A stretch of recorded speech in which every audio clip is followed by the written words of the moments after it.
or a rule follower? I'm sure many of you can likely guess I am a rule breaker. If you don't believe me, I welcome you to ask my mother, who was so exhausted by the time I turned 16, she mostly gave up all attempts at parenting me. And by all accounts, I was rebellious from the very start. Many would argue that this is largely dependent on where you fall in the birth order, with many middle children being rule breakers, while the oldest tend to be rule followers. This is certainly true in my family. My older sister, by 2 years, never broke the rules, and she still doesn't. She's been part of the military for 2.5 decades. She loves rules, and she loves order. She doesn't do well with chaos. My brain is so rule averse, I can't even follow a crochet pattern. Too many rules. If you think about it, laws are rules, right? They are rules that we are expected to follow and are necessary to maintain order in society. There are consequences to breaking the law, or at least we hope there are consequences, right? We've heard it said nobody is above the law. But what happens when the law conflicts with your ethics or your beliefs? One example of this is assisted suicide. In this country, there are very few states which allow someone to assist another in taking their own life. If you choose to do so, you are breaking the law. Many of you may remember Dr. Jack Kevorkian. He was an American pathologist and euthanasia proponent, and he publicly championed a terminal patient's right to die by physician-assisted suicide. And he embodied in his quote, "Dying is not a crime." Kevorkian said that he assisted at least 130 patients to that end, but he broke the law. He was convicted of murder in 1999, and he was often portrayed in the media with the name of Dr. Death. Dr. Kevorkian's belief that people should be able to die with dignity, without great suffering, when they no longer want to live, was in conflict with the law. He had to make a choice, right? For him, it was more important to do what he thought was right than what was legal. I would guess many of you may be opposed to assisted suicide, and your opposition may be rooted in your faith, right? Only God has the right to decide when someone is born or when someone dies, but your opinion could shift based on your own personal experience. Many of you probably know Diane Rehm. She's a longtime figure on National Public Radio. She retired, but she became an active proponent after watching her husband face a painful and prolonged death from Parkinson's disease. Another example, although fictionary, right, is Robin Hood, a legendary figure in English folklore who was a champion of the poor, and he was often depicted robbing from the rich to give to the poor. This too is illegal, but many may argue it is not immoral. We know that a tenet of the Christian faith is to care for the poor, but we also know one of the 10 Commandments forbids stealing. So do you feel differently about theft depending on the situation? This is called situational ethics, which I love, by the way. Most would feel differently about a mother stealing food for her children than a man stealing a car to take it on a joyride, right? They're both illegal. Are there times, I wonder, that it's okay to break the law because of our faith?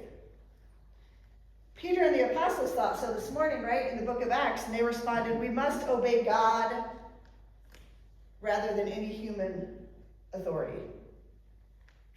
They weren't willing to stifle the good news, despite being told by those in authority to stop.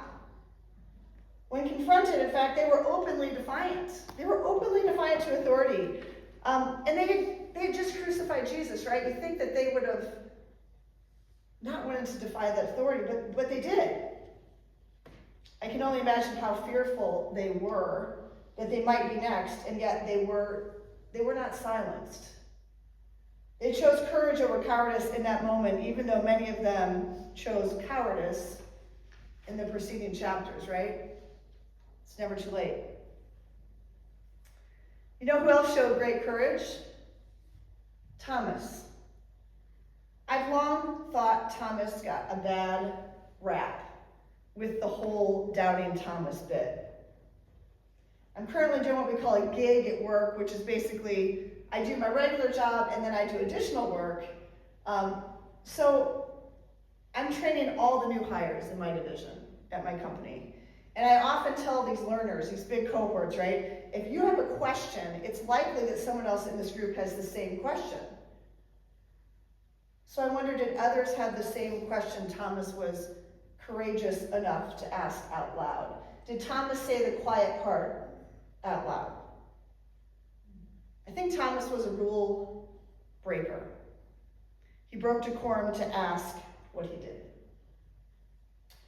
My pastoral mentor, Jim Montgomery, who some of you know, he taught me the difference between blind faith and a faith that questions.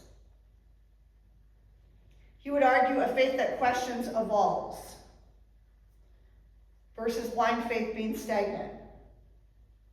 And it wasn't until I started questioning my faith and what I believed that I started to grow in my faith. I started to see inconsistencies in what I believed in the gospel. My beliefs put into action were not consistent with loving my neighbor. Well, Thomas, his faith grew, right? His faith grew because he dared to ask the question. So my encouragement to each of you would be, don't be afraid to ask the questions. That's how your faith will evolve. Don't be afraid to ask one another questions. Is what you believe in line with the gospel? You can ask one another that. In loving kindness, right? Well, in Christian context, the Easter remnant, which is who you are, all 1, 2, 3, 4, 5, 6, 7, 8, 11 of us, it actually refers to a small, faithful group of believers who remain steadfast in their faith, especially during times of spiritual or moral decline. This concept is rooted in biblical passages that speak of a remnant of God's people who persevere through hardships and remain true to their faith. In the context of the Christian celebration of Easter, remnant might also be used to describe the enduring message and the actual impact of the resurrection, even as the physical remnants of the events of that day are now gone. You are the Easter remnant. I would guess that you are all evolving in your faith and you are ready to ask questions.